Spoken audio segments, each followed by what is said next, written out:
நேர்கள் இணைந்து கொண்டிருப்பது போக்கஸ் தமிழ் வானொலியில் சதுரங்கம் நிகழ்ச்சியில் திரு அருந்தவபாலன் அவர்களுடனான கலந்துரையாடல் தொடர்கிறது. ராஜ் தொடர். நன்றி சத்யபாலன்.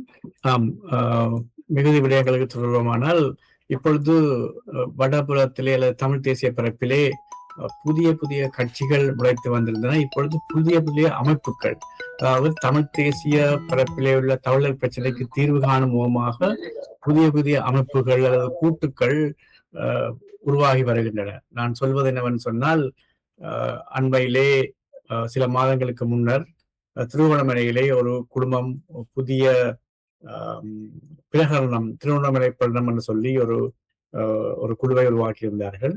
அதன் தொடர்ச்சியாக யாழ் மாவட்டத்திலே கஜேந்திரகுமார் தலைமையிலே ஒரு குழு உருவாக்கப்பட்டது.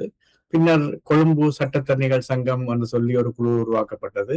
இப்பொழுது இன்னும் ஒரு குழு உருவாக்கப்பட்டிருக்கின்றது. அதாவது தமிழ் மக்கள் பிரச்சனைக்கு அரசியல் தீர்வு காணும் முகமாக ஒரு புதிய அரசியல் சமர்ப்பணத்தை, முன்மொழிவை முன்வைக்க போறோம் என்று சொல்லி இப்படியான புதிய புதிய குழுக்கள் உருவாகி வருகின்றன.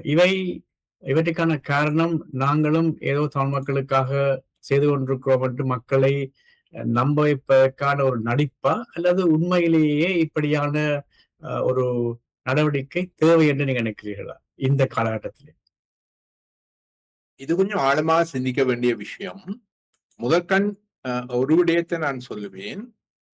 இவ்வாறு தமிழ் மக்களுக்கான தீர்வை காணுவதற்கு அல்லது என்ன தீர்வு வேண்டும் என்பதற்கான இவ்வாறான முயற்சிகள் பல்வேறு குழுக்களாக தரப்புகளிலிருந்து எடுக்கப்படுகின்ற நிலைமை என்பது எங்கள் தமிழ் மக்களுடைய ஒரு அரசியலின் பலவீனமான நிலைமையைத்தான் காட்டும். அதாவது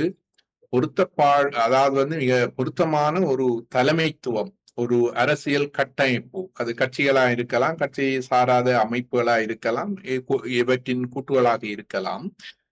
இவை ஒரு சரியான வழியில் தமிழ் மக்களை கொண்டு செல்வதற்கான ஒரு தலைமைத்துவ கட்டமைப்பு இல்லை என்பதனுடைய ஒரு வெளிப்பாடுகள் தான் இங்க பலரும் தமிழ் மக்களுடைய அரசியல் பிரச்சனைகளுக்கான தீர்வுகளுக்கான தேடல்களுக்கு தனித்தனியாக இறங்கி இருப்பதற்கான காரணம் என்பதை நாங்கள் கூற வேண்டும். அது அடிப்படையில எங்கள் மக்கள் மத்தியில் ஒரு ஒற்றுமை இனம், எங்கள் மத்தியில் இருக்கக்கூடிய பிளவுகள், அரசியல் ரீதியான பிளவுகளை இது எடுத்து காட்டுகின்றது.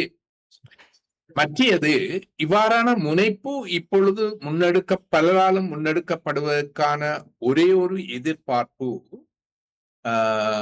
இந்த அரசாங்கம் கூறுவது போல ஒரு புதிய அரசியல் அமைப்பு கொண்டு வரப்படலாம் என்ற ஒரு எதிர்பார்ப்பு. அதாவது இந்த அரசாங்கம் பதவிக்கு வருகின்ற பொழுது தாங்கள் புதிய அரசியல் அமைப்பை ஒன்றை கொண்டு வருவோம் என்று ஒரு உறுதி அளித்துத்தான் வந்தார்கள். இப்பொழுது அந்த அரசியலமைப்பு தொடர்பாக அவர்கள் வேகமாக எந்த ஒரு நடவடிக்கையிலும் இறங்காவிட்டாலும் கூட எதிர்காலத்தில் அவ்வாறான ஒரு அரசியல் அமைப்பை அவர்கள் முன்வைப்பதற்கு அல்ல கொண்டு வருவதற்கு நிச்சயமாக வாய்ப்புகள் உண்டு என்ற ஒரு எதிர்பார்ப்பு எல்லாரிடமும் இருக்கின்றது. ஏனென்றால் நிச்சயமாக அடுத்த தேர்தலுக்கு போவதற்கு முன்னர் இந்த அரசியலமைப்பு மாற்றம் ஒரு முக்கியமான விஷயமாக இருக்கும் என்று எதிர்பார்க்கலாம். குறிப்பாக என்ன மாற்றம் இல்லாவிட்டாலும் கூட இந்த ஜனாதிபதி பதவியை அரசியலமைப்பிலிருந்து நிறைவேற்ற அதிகாரமுடைய ஜனாதிபதி பதவியை அகற்றுகின்ற ஒரு செயல்முறை இடம்பெறக்கூடியதற்கான வாய்ப்புகள் இருக்கின்றது. அவர்களிடம் 3/2 பெரும்பான்மை பலவும் இருக்கின்றது. மற்றது மக்கள் கருத்து கணிப்பையும் அதன் மூலம் அவர்கள் நாட வேண்டி இருக்கும். அவ்வாறு கொண்டு வந்தால் நாட வேண்டி இருக்கும். எனவே அவ்வாறான ஒரு எதிர்பார்ப்பு இருக்கின்றது. அவ்வாறான புதிய ஒரு அரசியல் அமைப்பை கொண்டு வருகின்ற பொழுது, அவர்கள் திடீரென அவ்வாறு கொண்டு வருகின்ற பொழுது, தமிழர் தரப்பில் இருந்து எல்லோராலும் ஏற்றுக்கொள்ளப்படுகின்ற ஒரு ஒருமித்த ஒரு தீர்வு எது என்ற ஒரு கேள்வி இன்று வரை இருக்கத்தான் செய்கின்றது. கடந்த காலத்தில் தமிழ் மக்கள் பேரவை அல்லது அதுக்கு அப்பால் வேறு அமைப்புகள் ஊடாக சில தீர்வு திட்டங்கள் தயாரிக்கப்பட்டு இருந்தாலும் அவையெல்லாம் அவ்வாறே இருக்கின்றது. அதுக்கு ஒரு தமிழ் மக்கள் பேரவையினால முன்மொழியப்பட்ட தீர்வு திட்டம் பெரும்பாலும் அந்த நேரத்தில் பலதரப்புகளாலும் ஏற்றுக்கொள்ளப்பட்ட ஒரு தீர்வு திட்டமாக இருந்தாலும் அந்த மக்கள் பேரவை அது அவ்வாறே அழிந்து போனதன் காரணமாக அதன் பின்னர் இவ்வாறான ஒரு நிலைமை வந்தது. அப்ப அதன் காரணமாக அவ்வாறான ஒரு தீர்வை முன்னெடுக்கிறதுக்கு பலரும் முயற்சிக்கின்றார்கள் என்பது நீங்கள் சொன்ன ஒரு பின்புலமும் அங்கே இருக்கத்தான் செய்கின்றது. அதுக்கு பல காரணங்கள். ஒன்று, இதில் ஈடுபடுபவர்கள் தங்களுடைய அரசியல் நோக்கங்கள், அதனூடாக தங்களுடைய அரசியல் நோக்கங்களை, அரசியல் இருப்பை நிலைநிறுத்துவதற்கான ஒரு முயற்சியாகவும் பார்க்கப்படலாம். மறுபுறத்தில் ஒவ்வொரு குழுக்கள் மீதும் மற்றவர்கள் கொண்டிருக்கின்ற ஐயம், சந்தேகம் அல்லது அந்த அரசியல் இருப்போடு, அதாவது மற்றவர்களை விட நாங்கள் மக்கள் மத்தியில் அரசியல் இருப்பில் முன்னுக்கு இருக்கணும், அப்ப அவர்களுக்கு எதிராக நாங்கள் செய்ய வேணும் என்ற அந்த முனைப்பு. மற்றது ஒரு ஐமிச்சம். இப்ப உதாரணமாக நீங்கள் அந்த சுட்டிக்காட்டின 2 விடயம், கொழும்பு சட்டத்தரணிகள் சங்கத்தினால் முன்னெடுக்கப்படுகிற விஷயமும், அதே போல இங்கே நீங்கள் குறிப்பிட்டது போல கஜேந்திரகுமார் ஒழுங்கு அமைக்கப்பட்ட ஒரு சிவில் சமூகம் என்று சொல்லக்கூடிய குடிசார் அமைப்புகளை கொண்ட ஒரு அமைப்பினால முன்னெடுக்கப்படுகின்ற விடயமும் கூட நான் அறிஞ்ச வகையில் எல்லாம் என்னை ஊகிக்கக்கூடிய வகையில் இருப்பது என்பது ஒரு வகையில் இந்த சிவில் சமூகம் என்பது கொழும்பு சட்டத்தரணிகளினுடைய செயற்பாடு தொடர்பாக ஒரு ஐயத்தின் அடிப்படையில் உருவாக்கப்பட்டதாகவே நான் பார்க்கின்றேன். அதாவது அங்கே கொழும்பு சட்டத்தரணிகளுடைய அந்த அமைப்பு ஏற்பட்ட சில பிரச்சனைகள், நிகழ்வுகள், அதன் ஏற்பாட்டாளர்கள் நடந்து கொண்ட ஒரு முறை போன்றன தன்னிச்சையாக சில முடிவுகளை அவர்கள் எடுப்பதற்காக முயற்சிக்கின்றார்களா என்ற ஒரு கேள்வி அங்கே எழுகின்றது. அதாவது இதுதான் தமிழ் மக்களுடைய தீர்வாக ஒன்றை வைப்பதற்கு அவர்கள் முயற்சிக்கிறார்களா என்ற விஷயம். இதுல அவர்கள் தீர்வு வைக்கிறதுல ஒண்ணும் இல்லை. ஏனென்றால் எல்லா கட்சிகளும் எல்லோருடைய நோக்கமும் சமஸ்தி என்று சொல்லப்பட்டாலும் கூட அதில் அதை எவ்வாறு அதை கொண்டு செல்வது என்பதில் அவர்களுக்கிடையில் பல வேறுபாடுகள் இருக்கின்றது. இந்த வகையில் இவர்கள் தரப்பும், அதாவது கஜேந்திரகுமாருடைய அந்த சிவில் அமைப்பை பொறுத்தமட்டில் ஒரு சந்தேகம், இதன் பின்னால் இந்த கொழும்பு சட்டத்தரணியின் பின்னால் இருப்பவர்கள் ஒற்றையாட்சியின் கீழான ஒரு கட்டமைப்பை வலிந்துறுத்துவதற்கான ஒரு முன்முயற்சியாக இது எடுக்கின்றார்களா என்ற ஒரு சந்தேகம் அவர்களிடம் இருக்கின்றது. அந்த ஒரு அடிப்படையில் தான் அந்த சமூகம் இல்லை அது அவ்வாறு இருந்தால் அது தமிழ் மக்களுக்கு பாதகமாக இருக்கும் என்ற வகையில் அதற்கு மாறாக ஒரு நிறைவான சமஸ்தி கட்டமைப்புக்கான முன்மொழிவு ஒன்றை கொண்டு வருவதற்கான ஒரு முயற்சியாக அவர்கள் அதை முன்கொண்டு செல்வதாகவே நான் பார்க்கின்றேன். ஆனால் 2மே ஊகம்தான். அதாவது இவர்கள் அப்படியான ஒரு முடிவு எடுத்துடுவார்களா என்ற ஒரு இந்த அமைப்பானது கொழும்பு சட்டத்தரணிகளுக்கு ஒரு எதிரான ஒரு செயற்பாட்டில் இறங்கி இருக்கிறதா என்பது எல்லாம் ஒரு வகையில் ஊகங்களிலேயே அவை நான் நினைக்கிறேன் நடைமுறையில் எவ்வளவு தூரம் உண்மை என்பது இப்ப உடனே நாங்கள் சொல்ல முடியாம இருக்கும். அந்த வகையில் தான் இவ்வாறு வேறு அமைப்புகள் இப்பொழுது நீங்க சொன்ன மாதிரி வேற யாழ்ப்பாணத்துல வர்த்தகர்கள் குழு ஒன்று கூட அவ்வாறான இதுல இறங்கி இருக்கிறேன் நாங்கள் பார்க்கிறோம். இது என்ன ஒரு சரியான ஒரு வழிப்படுத்துகின்ற அமைப்பு இல்லாவிட்டால் எல்லோருமே முதலாளியர் மாறிய ஒரு செயற்பாடாகத்தான் நான் இதை பார்க்கின்றேன். ஆனால் இது ஒரு ஆரோக்கியமான விடயம் அல்ல. அது மட்டும் என்னால் சொல்ல முடியாது. உங்களுடைய அங்கத்துவம் இப்பொழுதும் தமிழ் மக்கள் பேரவையில் இருக்கின்றதா அல்லது நீங்கள் அதிலிருந்து விலகி இருக்கிறீர்களா? தமிழ் மக்கள் பேரவையிலையா? இல்ல, நான் ஏற்கனவே இதை பற்றி சொல்லியிருக்கிறேன். என்னுடைய அந்த தமிழ் மக்கள் பேரவையிலான செயற்பாடு என்பது அந்த உள்ளூராட்சி மன்றங்களை பொறுத்தமட்டில் உள்ளூராட்சி மன்றங்களில் தமிழ் தேசிய மக்கள் சக்தி வரக்கூடாது என்ற ஒரு அடிப்படையிலான இன்னொரு பங்களிப்பாகத்தான் முக்கியமாக இருந்தது. நான் அவர்களுக்கும் சொன்னேன் அந்த வகையில். ஆனால் அந்த தமிழ் தேசிய பேரவையில் அதன் அடிப்படையில் அதில் இணைந்து கொண்ட அடிப்படையில் சில விஷயங்களை பொறுத்தமட்டில், அதாவது தமிழ் மக்களுக்கு இருக்கக்கூடிய பொதுவான பிரச்சனைகளை பொறுத்த மட்டில் என்னுடைய பங்களிப்பு அவர்களுக்கு இருந்து கொண்டிருக்கும். அது அவர்களுக்கு மட்டுமல்ல, வேறு யாரெண்டான அவ்வாறான முன்னெடுப்புகள் செய்கின்ற பொழுது கூட நான் அவர்களுக்கு அந்த முன்னெடுப்பை செய்கின்றேன்.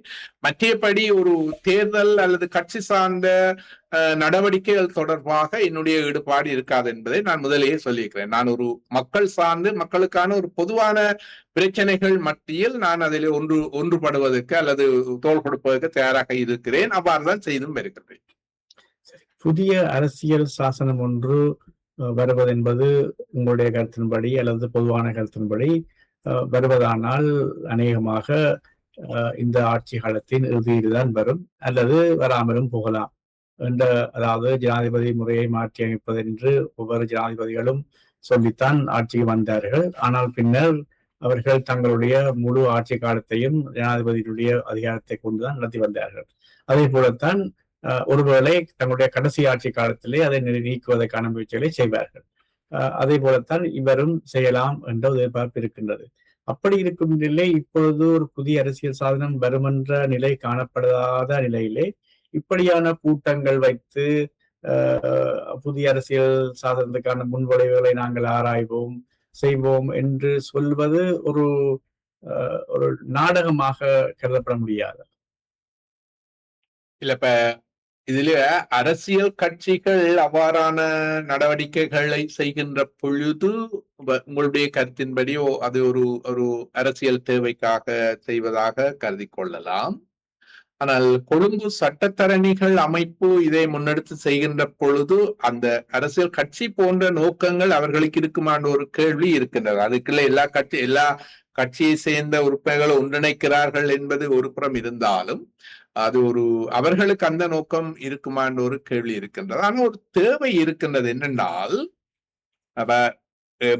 நீங்கள் கூறியது போல தேசிய மக்கள் சக்தி அரசியலமைப்பு ஒரு மாற்றத்தை கொண்டு வராம விடலாம். அவர்கள் அடுத்த தேர்தலை அதையே முன்வைத்து எங்களுக்கு பொருளாதார பிரச்சனை இது இருந்தபடி இதிலேயே எங்களோட காலம் போட்டது, எங்களுக்கு இன்னொரு சந்தர்ப்பத்தை தந்தால் நாங்கள் செய்ய முடியும் என்ற ஒரு கோரிக்கையை வைத்து அவர்கள் மீண்டும் தேர்தலில் களமிறங்கலாம். நீங்கள் சொல்ற மாதிரி அவ்வாறு நடப்பதற்கான வாய்ப்புகளை மறுப்பதற்கு இல்லை. அது கூட பெருமளவுக்கு வாய்ப்பு இருப்பதாகவே தெரிகின்றது.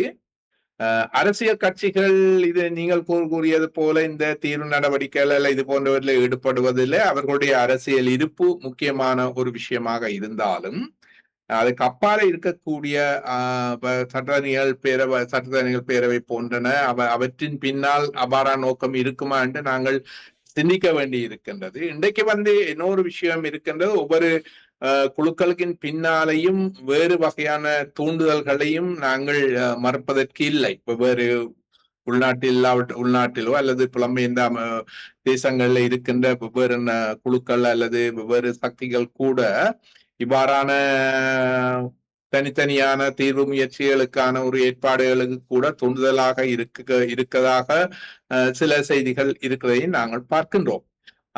ஆனால் ஒரு விடயம் இருக்கின்றது என்றால், இப்ப திடீரென அவர்கள் எல்லாம் இருக்கின்றது. அவர்கள் சில வேளைகள்ல இந்த அரசியலமைப்பு தொடர்பாக பல விஷயங்களை வெளியில் சொல்லாமல் செய்து கொண்டு வருவதாகவும் இருக்கலாம். அல்லது திடீரெனவும் அவர்களுக்கு ஒரு பிரேம் ஒர்க் இருக்குது, டப்பண்டு போட்டுட்டும் செய்யலாம். அவர்களை பொறுத்தவரை 3-2 பெரும்பான்மை இருக்கின்றது. அவை இந்த கட்டமைப்பு உறுதியாக அரசு கட்டமைப்பு கட்சி கட்டமைப்பு உறுதியாக இருக்கின்ற வகையில திடீரென அவர்கள் இதுல பெரிதாக எங்களுடைய அரசியலமைப்பு மாற்றங்கள்ல கொண்டு வர்றது பெரிய மாற்றங்கள் இல்லத்தானே, முக்கியமான சில கட்டமைப்பு மாற்றங்கள் தானே செய்ய வேண்டி இருக்கின்ற அரசியலமைப்புல முக்கியமான விஷயங்கள். இப்போ உதாரணமா நிறைவேற்று அதிகார ஜனாதிபதியை மாற்றுவது தொடர்பாக, அதுபோல ஒவ்வொரு விஷயத்துல நீதித்துறையில இருக்கக்கூடிய சின்ன சின்ன விஷயங்கள் தான், பெரிய அளவிலே இல்லை. அப்ப அவ்வாறான செய்வது அவர்களுக்கு பெரிய விடயமாக இருக்காது. அந்த நேரத்தில தமிழ் மக்களுக்கான அந்த அரசியலமைப்புல என்ன தீர்வு, என்ன பொறுத்த மட்டில அவர்கள் தமிழ் மக்களுக்கான தீர்வு என்று வைப்பார்கள் என்றோ, அல்லது அதை தமிழ் மக்களுடைய பிரதிநிதிகளிடம் கேட்பார்கள் என்றோ, அல்லது தமிழ் மக்கள் பிரதிநிதிகள் கொடுத்தாலும் அதை கருத்தில் எடுப்பார்கள் என்றோ நான் கருதவில்லை. என்னுடைய தனிப்பட்ட கருத்து இது. அவ்வாறு நான் கருதவில்லை. ஏன்னா அவர்கள் இப்பொழுதே தமிழ் மக்களின் பிரதிநிதிகளாக தங்களைத்தான் சொல்லிக் கொண்டிருக்கிறார்கள் இப்பொழுது. ஏனென்றால் சரிக்கு சமமாக இல்ல சற்று கூடுதலாக தமிழ் பாராளுமன்ற உறுப்பினர்கள் வடக்கு கிழக்கில் இருக்கிறதை நீங்கள் அறிவீர்கள். எனவே அவர்களுக்கு அதற்கான ஒரு உரிமையும் இருக்கின்றது. இருந்தாலும் திடீரென சரி அவர்கள் ஒரு ஒரு ஒரு ஒரு ஃபார்மாலிட்டிக்கு ஒரு ஒரு முறைக்கு சரி தமிழ் மக்கள் தரப்பில் இருந்து என்ன தீர்வை நீங்கள் எதிர்பார்க்கிறீர்கள் என்ற ஒரு ஒரு இதை சொன்னால் எங்களோட தரப்பிலிருந்து என்ன தீர்வை ஒருமித்த தீர்வை வைப்பது என்பது ஒரு பெரிய பிரச்சனை. ஒவ்வொருவர் ஒவ்வொரு தீர்வை வைக்கின்ற பொழுது அது நிச்சயமாக அவர்களுக்கு வாய்ப்பாக போகும். சிலவன்களே இல்லையோ அதை தட்டி கழிப்பதற்கான ஒரு பெரிய வாய்ப்பை நாங்களாகவே கொடுத்ததாக இருக்கும். நிச்சயமாக ஒருமித்த ஒரு தரப்பு, அதாவது எல்லா தமிழ் மக்களின் எல்லா தரப்புகளும் ஏற்றுக்கொண்ட ஒரு ஒரு பொதுவான ஒரு தீர்வு திட்டம் அவசியமானது என்பதில் அந்த கருத்தில் எல்லோரும் உடன்படத்தான் வேணும்.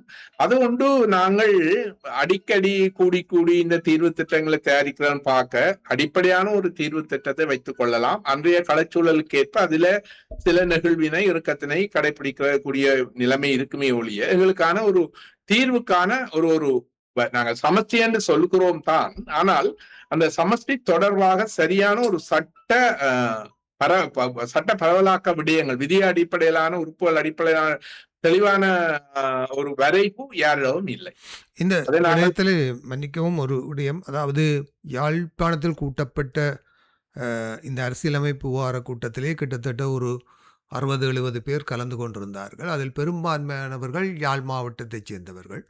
ஒரு சில பேர் தான் கிழக்கு மாகாணத்திலிருந்து வந்திருந்தார்கள்.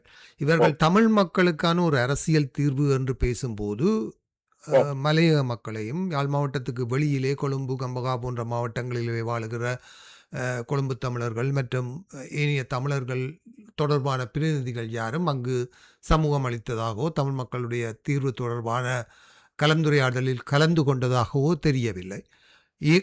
அது மட்டுமில்லாமல் சட்டத்தரணிகளுடைய அந்த கூட்டத்திலும் கூட தமிழ் தேசிய பரப்பைச் சேர்ந்தவர்கள் மட்டுமே கலந்து கொண்டு பேசுகிறார்களே தவிர மலைய தரம் தமிழர்களையோ ஏனைய தமிழர்களையோ அல்லது வடக்கு கிழக்குக்கு வெளியிலே வாழுகிற தமிழ் பேசும் முஸ்லீம் மக்களுடைய பிரதிநிதிகளோ இணைத்துக் கொள்ளப்படாத ஒரு கூட்டங்கள் எந்தளவு தூரம் பிரயோசனமான ஒரு செயற்பாடாக இருக்கும். இல்ல 2 வகையா நாங்கள் நோக்க வேண்டும் நினைக்கின்றேன். ஒன்று, இப்ப நீங்கள் கூறியது போல இந்த யாழ்ப்பாணத்தில் கூடிய அந்த கூட்டத்தில் ஏனைய மாவட்டங்கள் மாகாணங்களைச் சேர்ந்த பிரதிநிதிகள் மிக குறைவாகவே இருந்தார்கள் என்பது உண்மை. அது நீக்கப்பட வேண்டும். அதாவது ஏனைய மாவட்ட மாகாணங்களுடைய பிரதிநிதிகள் சம அளவில் எல்லாரையும் பிரதிநிதித்துவப்பட அந்த அண்டைய கூட்டத்தில் அவ்வாறு அதற்கான ஒரு முடிவு எடுக்கப்பட்டது. அதை நாங்கள் மாவட்ட அடிப்படையிலும் மாகாண அடிப்படையும் பரவலாக்குவதற்கான வேலை திட்டம் ஒன்றை செய்ய வேண்டும் என்று அந்த அண்டைய கூட்டத்தில் அவர்கள் முடிவெடுத்ததை நான் பார்க்கின்றேன். அதே வேளையில் அவர்களுடைய அதன் மூடாக அந்த கூட்டத்திற்கு மூலம் அல்ல அந்த சபையின் ஊடாக தெரிவு செய்யப்பட்ட ஒரு 30 பேர் கொண்ட குழுவில் கணிசமானவர்கள் வெளி மாவட்டம் மாகாணங்களை சேர்ந்தவர்கள், அதாவது மட்டக்களப்பு, திருவோணமலை, ஏனைய போன்றவர்கள் இருக்கிறார்கள். அந்த வரவு தயாரிக்கிற தொடர்பான ஒரு நிபுணத்துவ குழு மாதிரி அவர்கள் உருவாக்கி கொண்டதில் அதை நேரடியாக அல்லாமல் நிகழ் நிலையில் கதைப்பதன்படியா அவர்கள் பலர் அதில் கலந்து கொள்வதற்கான வாய்ப்புகள் கூட இருந்தாலும் நிச்சயமாக நீங்கள் சொல்வது போல இவ்வாறான இந்த ஒழுங்கமைப்புகளை பொறுத்தமட்டில் யாழ்ப்பாணம் மையப்படுத்தப்பட்டு ஏனையவை அதற்குரிய அந்த வாய்ப்புகளை இழந்து செல்கின்ற ஒரு நிலைமை இருக்கின்றது. அது தவிர்க்கப்பட வேண்டும். அது ஒரு தவறு என்பதை நான் ஏற்றுக்கொள்கிறேன். அதை நாங்கள் கட்டாயம் தெரிவித்துக்கொள்ளணும். 2வது, நீங்க சொல்ற விஷயம் இந்த வடக்கு கிழக்கு தவிர்ந்த ஏனைய இடங்களில் இருக்கக்கூடிய குறிப்பாக மலையகம் மற்றும் முஸ்லிம் தொடர்பாக நான் நினைக்கின்றேன் இது அடுத்த கட்டத்துக்குரிய ஒரு விடயமாக இருக்க வேண்டும். இந்த கட்டத்தில் இருந்து ஆரம்பத்திலேயே எல்லாரையும் வைத்துக்கொண்டு நாங்கள் ஒரு வரையறையை உருவாக்குவது என்பது நடைமுறை சிக்கலாக இருக்கும் என்று நான் கருதுகின்றேன். முதல் இந்த வடக்கு கிழக்கு என்ற விஷயங்கள் அது எவ்வாறான ஒரு கட்டமைப்பின் கீழ் வர வேண்டும் என்றதன் பின்னர் அடுத்த கட்டத்தில் அங்கு இருக்கக்கூடிய இஸ்லாமிய அதாவது முஸ்லிம் மக்கள் மற்றும் அடுத்த கட்டத்துல இங்க இருக்கக்கூடிய எல்லாரும் தமிழர்களுக்கு என்ற ஒரு அமைப்பில் மலையகம் என்பது எவ்வாறு இருக்க வேண்டும் என்பது முக்கியமான ஒன்றாக இருக்கின்றது. இந்த இடத்துல நீங்க பாத்தீங்கன்னா தெரியும், வடக்கு கிழக்கில் இருக்கக்கூடிய எந்த ஒரு அரசியல் கட்டமைப்பு என்பதும் முஸ்லிம் மக்களையும் உள்ளடக்கிய ஒரு விடயமாக இருக்கும், அல்லது அவர்களுக்குமான ஒரு தீர்வையும் உள்ளடக்கியதாகத்தான் நிச்சயமாக இருக்க வேண்டும். அதாவது நில அடிப்படையிலோ அல்லது வேறு வகையிலோ ஒரு தீர்வை உள்ளடக்கியதாக இருக்க வேண்டும். ஆனால் இதிலிருந்து முற்றுமுழுதும் மலையகம் வேறுபட்ட ஒன்று.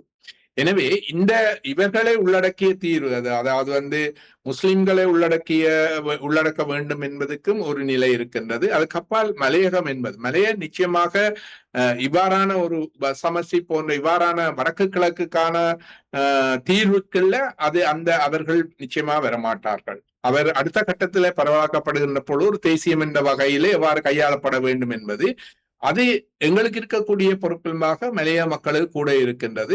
அந்த மலைய தலைவர்கள் தான் அது தொடர்பான முக்கியமான தீர்மானம் எடுக்க வேண்டும். அதற்கு எங்க தமிழ் மக்கள் அதாவது வடகிழக்கை சேர்ந்தவர்களுடைய ஆதரவும் தோளோடுக்கும் இருக்க வேண்டும் என்பதுதான் என்னுடைய கருத்தாக இருக்கின்றது. ஆனால் இங்கே இருக்கக்கூடிய வடகிழக்கை பிரதிநிதித்துவப்படுத்துகின்ற சகல பிரதேச அமைப்புகள் அல்லது உறுப்பினர்கள் கட்டாயம் இருக்க வேண்டும் என்பதில் இரண்டு கருத்துக்கு இடமில்லை. அது நிச்சயமாக இருக்கின்றது. அது ஒரு குறைபாடு. எல்லா இடத்திலையும் அந்த குறைபாடு இருக்கின்றது. எல்லா சந்தர்ப்பங்களிலையும் அந்த குறைபாடு இருக்கின்றது. இதனாலதான் இந்த யாழ்ப்பாண மையமான ஒன்று என்று சொல்லி குறிப்பாக கிழக்கு மாகாணத்தில அவ்வாறான ஒரு நிலைப்பாட்டை ஈவன் ஒரு விடுதலை போராட்டத்துல கூட அவ்வாறான நிலைப்பாட்டை உருவாக்கான கருத்துகளுக்கு எல்லாம் ஒரு இடம் அளிக்கிற செயற்பாடுகளாக இருந்து வருகின்றது. இருந்து நாங்கள் அதை தீர்க்க வேண்டும், திருந்த வேண்டும் என்ற ஒரு நிலையிலே இல்லை என்பதுதான் என்னுடைய அவதானிப்பா இருக்கிறது. நீங்க சொல்லியிருந்தீர்கள் இந்த தமிழ் பிரச்சனை தீர்வு தொடர்பாக தமிழ் மக்களால் ஏற்றுக்கொள்ளக்கூடிய தீர்வு ஒன்று முன்வைக்கப்பட வேண்டும். இதற்கு ஒரு பொதுவான அடிப்படையிலே ஒரு தீர்வை முன்வைப்பதற்கான முயற்சிகளை ஆராய வேண்டும் என்று சொல்லி, தமிழ் மக்களால் ஏற்றுக்கொள்ளப்படக்கூடிய தீர்வு சிங்கள மக்களால் ஏற்றுக்கொள்ளப்படும் என்பது ஒரு கேள்விக்குறியான விடயமா. அதாவது தமிழ் மக்களால் விரும்பப்படும் தீர்வு ஒன்று சிங்கள மக்களால் ஏற்றுக்கொள்ளப்படும் என்பது ஒரு கேள்விக்குறியான விடயம். நிச்சயமாக இது ஒரு புதிய அரசியல் சாசனம் பாராளுமன்றத்தில் நிறைவேற்றப்பட்டு பின்னர் பொதுமக்கள் வாக்கெடுப்புக்கும் செல்ல வேண்டும். அங்கு செல்லும் பொழுது சிங்கள மக்கள் தான் கூடுதலான வாக்களிப்பை அளிக்க வேண்டும்.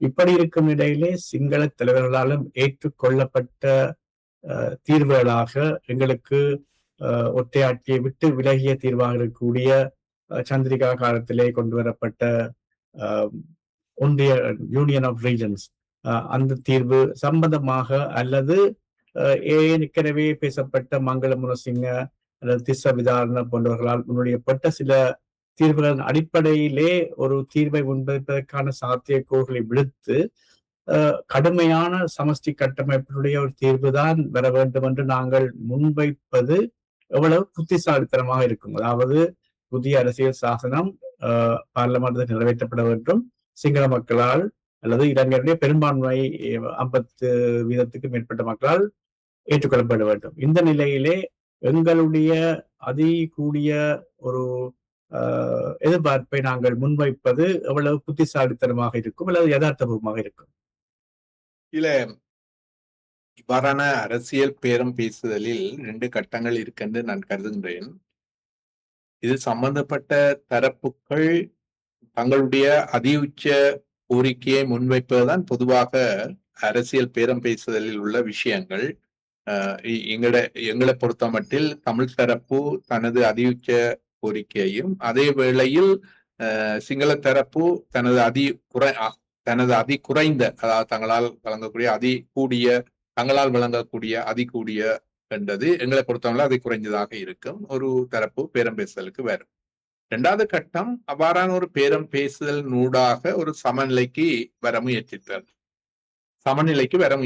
2 பேரும் தங்கள் நிலைப்பாடுகளில் இருந்து யதார்த்த களநிலைமை நீங்க கூறியது போல கருத்தில் கொண்டு களநிலைக்கு வந்து அதில் இருந்து எவ்வாறு மற்ற கட்டங்களுக்கு நகர்வது என்பது தொடர்பாக சிந்திப்பது என்பது அது அடுத்த கட்டம்.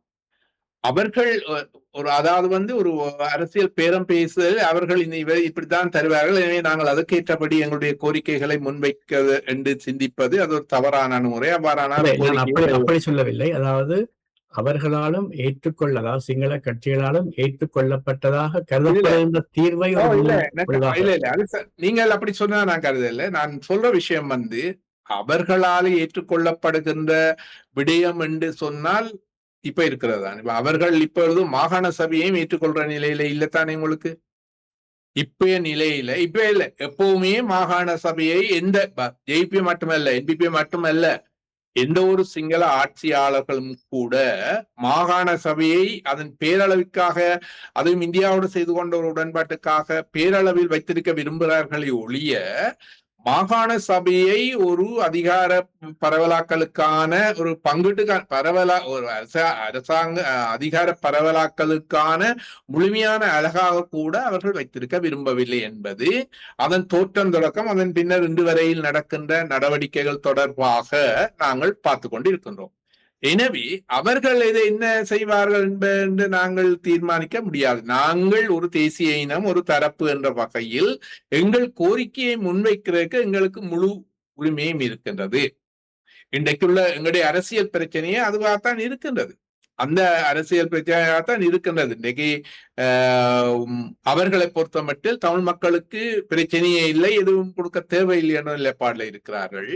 நீங்கள் கூறுவது போல தமிழ் மக்கள் அதியுச்சமாக ஒரு சமஸ்டியை கோரி நிற்கின்றார்கள்.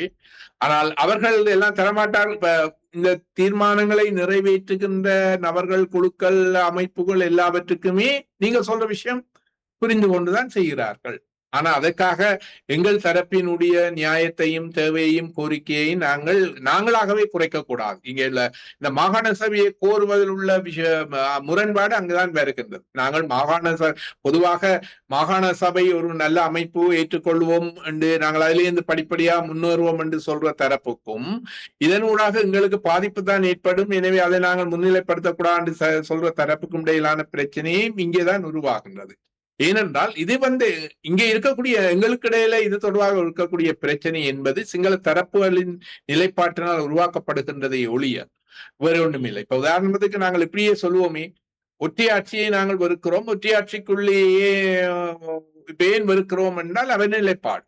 ஒற்றையாட்சிக்குள்ளேயே நாங்கள் ஒரு சமஸ்டிக்கான நிலைமைகளுக்கான நடைமுறை சாத்தியமான விஷயங்களை கொண்டு செல்லலாம் என்று ஏற்றுக்கொள்ளலாமா என்ற ஒரு கேள்வி எழுப்பினா கூட சிங்கள மக்களை, அதாவது சிங்கள ஆட்சியாளர்களை நம்ப முடியாது என்ற கடந்த கால வரலாற்றின் அடிப்படையில் உருவாக்கப்படுகிறது. சில வேளையில இந்த கசப்பான அனுபவங்கள் இல்லாமல் இதுதான் முதல் ஒரு தீர்வுக்கான ஒரு சந்திப்பாக இருந்தால் சில வேளை இவ்வாறான ஒரு நிலைமை ஏற்பட்டிருக்காது. ஏனென்றால் கடந்த காலத்துல சிங்கள ஆட்சியாளர்கள் என்ன செய்தார்கள், எப்படி எல்லாம் சொல்லி சொல்லி சொல்லி ஏமாத்தினார்கள். கடைசியில இந்த மாகாண சபை கூட என்ன செய்கிறார்கள். இப்ப நீங்க பாத்தீங்கன்னா கடந்த வாரத்துல இந்த ஆளுநர் வேதநாயகனுடைய வர்த்தமானி வந்த அதே நாளில்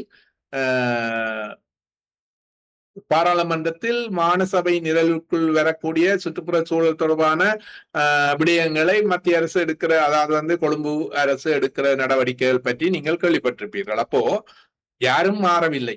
அந்த சிங்கள தரப்பில் என்னதான் வார்த்தைகள் நாங்கள் மாற்றத்துக்குரியவர்கள், இடதுசாரிகள், வலதுசாரி என்ன சொன்னாலும் தமிழ் மக்களை பொறுத்தமட்டில், சிங்கள ஆட்சியாளர் பொறுத்த மட்டில் எதுவுமே மாறவில்லை. அவையின் மனப்பாங்கிலும் அணுகுமுறையிலும் எதுவே மாறவில்லை. இங்க மாறுவதாக அல்லது மாற்றமாக ஒவ்வொரு ஆட்சியிலையும் கற்பிக்கப்படுபவை எல்லாம் ஒரு போலியானவை, தற்காலிகமானவை என்பது மட்டும்தான் உண்மையாக இருக்கின்றது. இது மட்டும்தான் உண்மை. இது எல்லாம் இது எப்பொழுதும் எதுவும் செய்யலாம். இப்ப உதாரணமாக வலிவடக்குல கொஞ்சம் காணிகள் விடுபடுது என்றால் வலிவடக்கு முழுவதும் கைப்பற்றுவதற்கான, கையகப்படுத்துவதற்கான ஒரு சட்டம் உருவாக்கப்பட்டிருக்கின்றது. அந்த சட்டத்தை அவர்கள் கைவாங்கவில்லை இன்னும். அல்லது இப்பொழுது ஒரு மாவீரத்தின நிகழ்வுகள் அல்லது இது ஒரு போராட்டங்கள் நடக்கிறதுக்கு அனுமதிக்கப்படுதுன்னா அது ஒரு சாதாரண விஷயம். நாளைக்கு அது தடுக்கலாம். இந்த போராட்டங்கள் கூட நாளைக்கு மிக சுலபமா தடுக்கலாம். இதுகள் எல்லாம் இந்த ஆட்சியாளர்களுடைய ஒரு பரந்த மனப்பாங்கன்றதல்ல. அவர்கள் கள சூழலுக்கு ஏற்ப தங்களுக்கு என்ன தேவையோ அதை வைப்பார்கள். என்ன பொறுத்த மட்டும் இப்பொழுது என்பிபியினால விடப்பட்டிருக்கின்ற சில நிகழ்வுகள், இது நான் இப்ப சொன்ன மாதிரி சில நிகழ்வுகள் எதிர்காலத்தில் இந்த நிகழ்வுகள் இருப்பதற்கான வாய்ப்புகள் படிப்படியாக குறையும் என்று நான் கருதுகின்றேன். அப்படியான ஒரு அரசியல் செல்நெறியை நோக்கித்தான் போகின்றது. அவருடைய நிகழ்வு ஒரு புறம், அந்த நிகழ்வை பயன்படுத்தி அரசு இதுக்கு எதிரான போராட்டங்கள் இன்னொரு பக்கம் இப்பொழுது நீங்க பாத்தீங்கன்னா தெரியும் விரிவடைந்து கொண்டு செல்கின்றது. எனவே அவர்களுடைய அரசியல் நோக்கங்களுக்கு இது தடையாக படிப்படியாக மாறும் என்பது அவர்களுக்கு தெரியும். உதாரணமாக இன்றைக்கு மௌனியால் நடந்த போராட்டம் சரி, அன்று சாவச்சியில் நடந்த போராட்டமும் சரி, அது ஒரு வகையில் என்பிபியினுடைய தமிழ் பகுதிகளில் அவையினுடைய அரசியல் செயற்பாடு இப்பொழுதுள்ள அந்த முனைப்போக்கு இவையெல்லாம் முட்டுக்கட்டைகள். அப்ப அடுத்த கட்டத்துல ஏனைய போராட்டங்கள் இவையெல்லாம் அவைகளை பொறுத்த மட்டில் ஒரு சகிப்புத்தன்மையோட போராடுகளை ஒழிய விரும்பி விடவில்லை. அது எதிர்காலத்தில் அதுக்கான நிலைமைகள் எல்லாம் இருக்கு. நான் சொல்ல வருகிற விஷயம் என்னென்றால், இந்த தீர்வு அவர்களுடைய நிலைப்பாடு மாறாத வரையில் இதே பிரச்சனை தான் இருக்கு. நீங்க மற்ற பொதுவாக கருதுவது போல அவர்களுடைய நிலைப்பாட்டுக்கு ஏற்ப நாங்கள் எங்களுடைய தீர்வுகளை நிச்சயமாக முன்வைக்க முடியாது. அதுக்கு தேவை அப்படி ஒரு தீர்வை முன்வைக்கிறேன்னா அதுக்கு தேவையும் இல்லை. ஆனால் நீங்க சொன்னது போல அப்படி எந்த தீர்வை கூட அப்படியான ஒரு தீர்வை முன்வைச்சாலும் கூட அது ஏற்கிற நிலையில இல்லை. உதாரணமாக நான் இந்த மாகாண சபையை சொன்னேன்னா, ஒன்றுமே இல்லாத மாகாண சபையே அவர்களுக்கு விருப்பம் இல்லை என்றால் அதற்கு மேற்பட்ட எந்த ஒரு விஷயத்துக்கும் இவ்வாறு என்ற ஒரு கேள்வி இருக்கின்றது. அப்ப அதற்காக நாங்கள் ஒரு தீர்வு திட்டத்தை தயாரிக்காமலோ முன்வைக்காமலோ இருக்க முடியாது என்பது என்னுடைய கருத்தா இருக்கின்றது. ஆனால் அது ஒற்றுமையாக ஒரு வகையில் சிங்கள மக்கள் ஏற்றுக்கொள்ளாவிட்டாலும் கூட ஒரு தேசிய இனம் என்ற வகையில் அதுக்கு ஒரு வலிதுடையாக இருக்கின்ற வகையிலும், அதே வேளையில் இன்றைய அரசியல் சர்வதேச போல அரசியலில் ஒரு என்ன அரசியல் கட்டமைப்புகள் இருக்கின்றன. குறிப்பாக தனி நாடுகளோ அல்லது அப்படியான மிகக்கூடிய சுயாட்சிகளோ விரும்புகிற நிலையில் இன்றைக்கு உலக பூகோள அரசியல் இல்லை என்பதும் எங்களுக்கு தெரியும். மற்ற நாடுகளால் அது அவ்வளவு தனிப்பட்ட நாடுகள் நலனுக்காக சில செய்யப்பட்டாலும் ஒரு ஒட்டுமொத்த நல அவ்வாறு இல்லைன்னு தெரியும். எனவே இவை எல்லாவற்றையும் அனுசரித்து ஒரு தேசிய தன்னுடைய அரசியல் பிரச்சனைக்கு தீர்வு காண்றதுக்கு ஒரு முன்மொழிவை வைக்கிறது, ஒருமித்த வகையில வைத்திருக்க வேண்டும் என்பதில, அதுவே தொடர்ந்து கையாளப்பட வேண்டும் என்பதிலையும் நான் நினைக்கிறேன் ரெண்டு கருத்துக்கு இடம் இல்லை. பின்னர் அது தொடர்பாக பேரம் பேசுதல் ஊடாக படிப்படியாக முதல் கட்டம்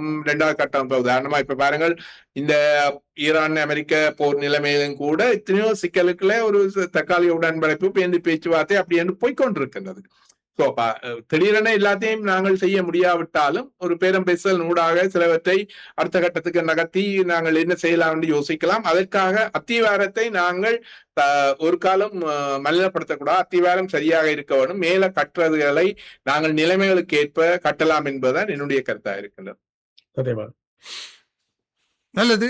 நேரம் கடந்து விட்டதால் இந்த கலந்துரையாடலை நாங்கள் நிறைவுக்கு கொண்டு வரலாம் என்று நம்புகிறேன். குறிப்பாக தற்சமயம் எடுக்கப்படுகின்ற தமிழ் தேசிய பரப்புகளால் எடுக்கப்படுகிற நடவடிக்கைகள் தொடர்பாக நீங்கள் குறிப்பிட்டது போல இந்த நடவடிக்கைகளை நாங்கள் கைவிட முடியாது, தொடர்ச்சியாக முன்னெடுக்க வேண்டும் என்று கருதுகிறீர்கள். ஆனால் மக்களுடைய தேர்தல் முடிவுகள் இந்த நடவடிக்கைகள் தொடர்பாக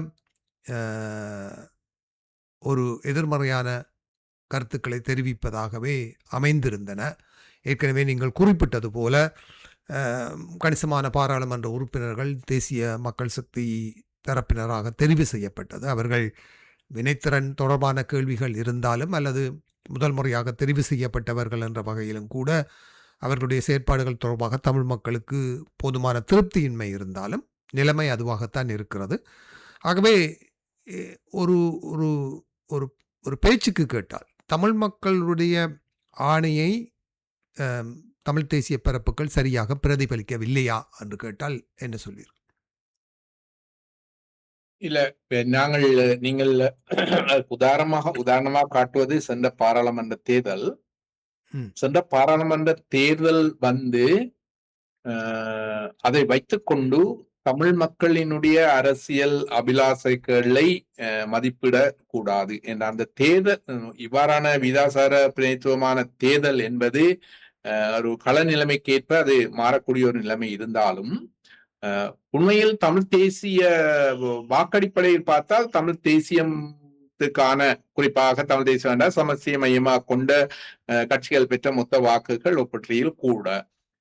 ஆனால் இந்த தேர்தல் முறையின் கீழே சில பிரிவுகள் காரணமாக அவ்வாறான ஒரு நிலைமை வந்துவிட்டது. அப்ப அதை கொண்டு நாங்கள் தமிழ் தேசியம் சார்ந்த அபிலாசைகளை மக்கள் கைவிட்டு இந்த மத்திய அதாவது வந்து இலங்கை அரசின் கீழ் ஒன்றுபட்டு நாங்கள் எந்த விதமான அரசியல் அதிகாரமற்றவர்களாக போகலாம் என்று மக்கள் முடிவிட்டார்கள் என்று நினைக்கக்கூடாது. அதன் பின்னரான நிலைமைகளை நீங்க பார்த்தீர்கள் என்றால் நிச்சயமாக என்னுடைய எதிர்பார்ப்பு ஊகங்கள் எதிர்காலத்தில் அவ்வாறான ஒரு எந்த விதமான ஒரு விபத்து நிகழாது என்பது நாங்கள் கருதுகின்றோம்.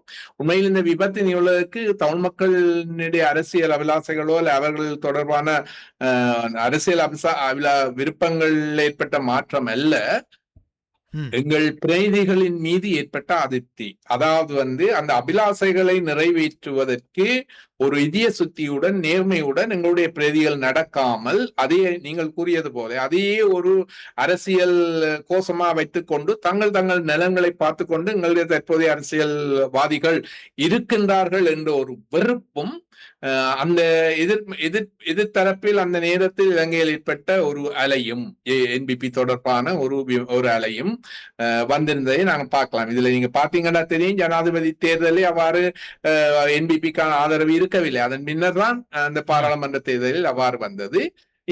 நிச்சயமாக நான் அதில உறுதியாக இருக்கிறேன். மக்களுடைய அரசியல் அபிலாசைகள் அல்லது அவர்களுடைய நோக்கங்கள் என்பவற்றில் எந்த வேறுபாடும் இல்லை.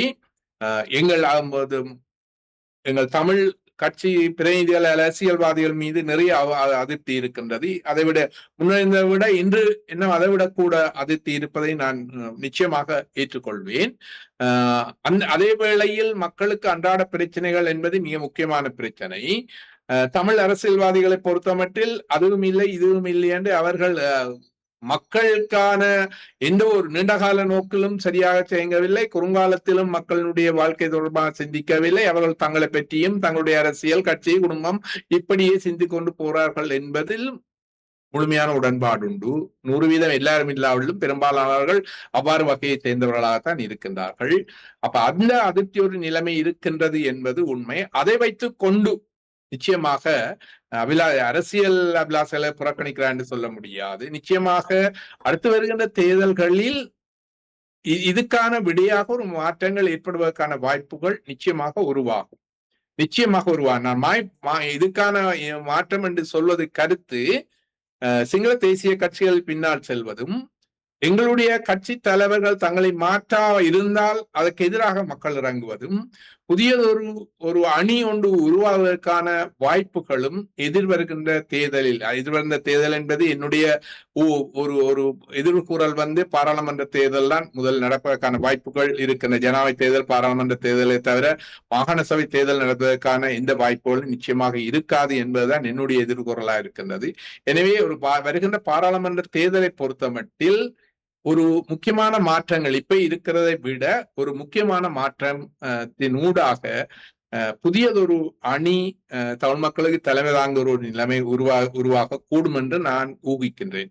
நல்லது, அருமை, மிக்க நன்றி திரு அருந்தோபாலன் அவர்களே. நம்மோடு இணைந்து இந்த இவ்வளவு நேரமும் சமகால அரசியல் தொடர்பாகவும் யதார்த்தமான மக்களுடைய பிரச்சனைகள் தொடர்பாகவும் நம்மோடு பேசியதற்கும் நிர்வாக பிரச்சனைகளின் அந்த சாராம்சத்தையும் தெளிவுபடுத்தலையும் தந்ததுக்கும் அது நம்ம அந்த நன்றிகளை தெரிவித்துக் கொண்டு உங்களிடமிருந்து விடைபெறுகிறோம். நன்றி, வணக்கம். நன்றி, வணக்கம். நேயர்கள் இதுவரை ஃபோக்கஸ் தமிழ் வானொலியில் சதுரங்கம் நிகழ்ச்சியில் சமூக ஆர்வலர், அரசியல் விமர்சகர், ஊடக பத்தி எழுத்தாளர் திரு அருந்தோபாலன் அவர்கள் எமது அரசியல் ஆய்வாளர் மெல்பர்ன் ராஜ் அவர்களுடன் இணைந்து